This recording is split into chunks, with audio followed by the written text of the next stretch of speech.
The most peaceful day of our life is the day we cease to exist because there is no such thing as living without suffering.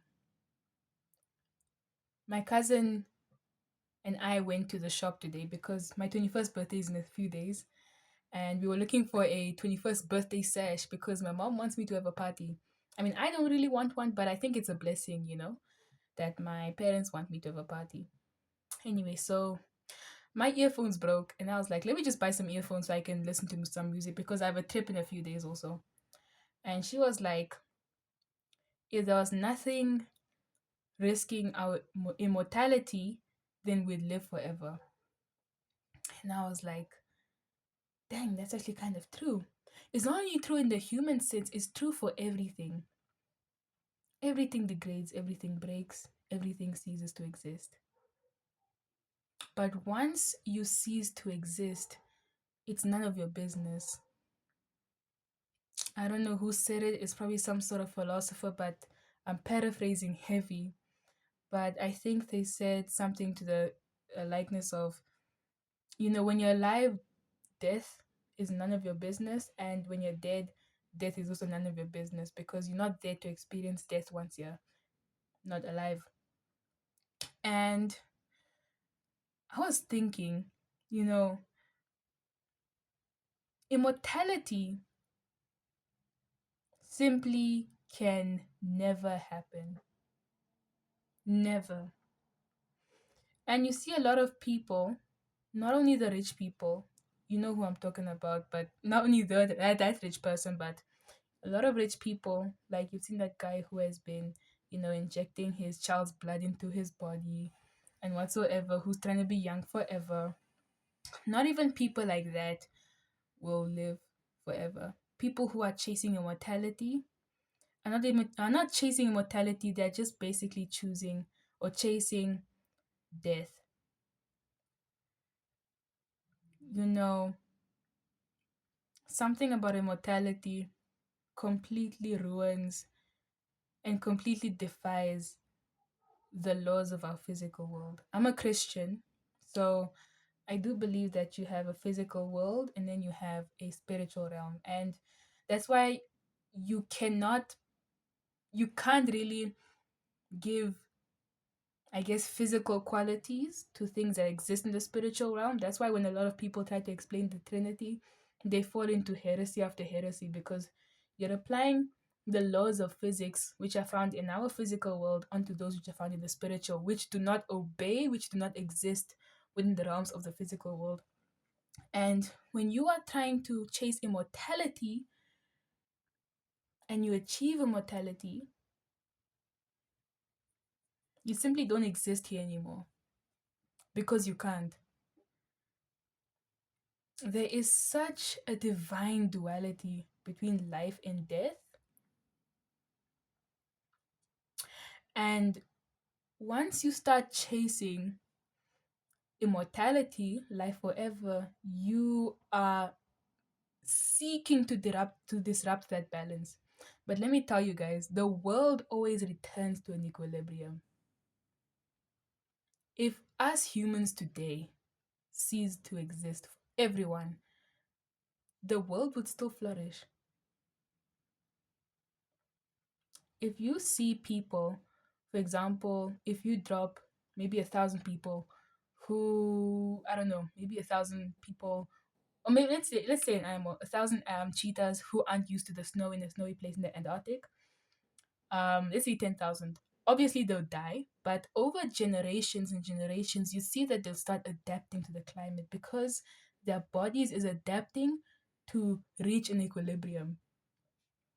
And something about immortality when it comes to that is that you will be trying to disrupt this equilibrium when the gyroscope is so extremely focused on the center that it will not budge in order to keep you alive forever because you exist in the physical world, and the only time you will experience immortality is within your spirit. The only thing that lives forever is your spirit. Your body will cease to exist. And that is the way it should go. Because even you as a person cannot handle living forever. We are not built like that. At some point, you will be begging for those lightning bolts to strike you. You will be begging for it. Because you as a person are not meant to live forever. That's why people are doing so many funky things to kids. That's why they're doing so many funky things to people. That's why these people who usually do this know of Christ. They just don't accept the way he does things. They don't like the fact that us humans have to live for finite time, whereas an uncle who is in so called heaven not only gets to live forever, but is time itself. They don't like that. Therefore, they say, I'm going to reject this and I want to live forever. Well, buddy, you can't.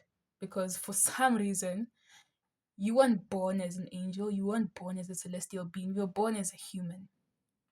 And you will never reach immortality in that vessel that you're in. Forget about it. So, my dear people, do not be afraid of death. It is in our innate nature to be scared of it because you have obviously biological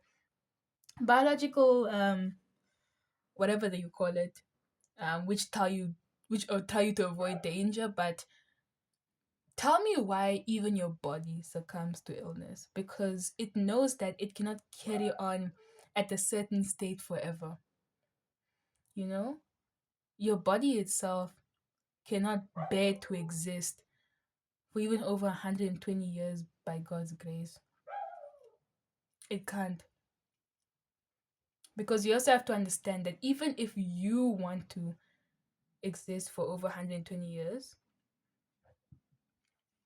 because I also do believe that your mind, I guess your conscious also doesn't really exist completely within the physical world. Um, because I guess there is an argument for this because people always say that you're the observer of your thoughts, but I do believe you can influence this by the media that you intake. But yeah, that's another discussion for itself. It's something I still have to think about. But although you yourself don't want your body to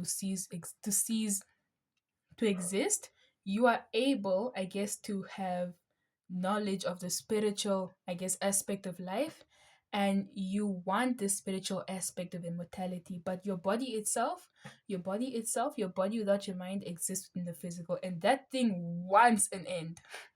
Does not want to live forever. And I'm so sorry, but you have to deal with it. In fact, you'll thank it later if you get the chance. Yeah. Anyways, but yeah, that's just something that my cousin kind of told me and I was thinking about, and I was like, you know what? Even if we as humans are scared of death, it's needed. It's very needed. And I haven't okay, I have, but I haven't really lost anyone significantly significant to me, and maybe I'm just a person who doesn't really understand. But whenever I see someone mourning, it's almost like it's new to them. And I guess death is something that is hard to accept, and you never truly accept it because as physical beings we are tied to this physical world, and we can't really understand when something physical is, when us people, or when people are lost to us. But it is something that we have to understand that happens. But yeah, that's kind of all I wanted to say.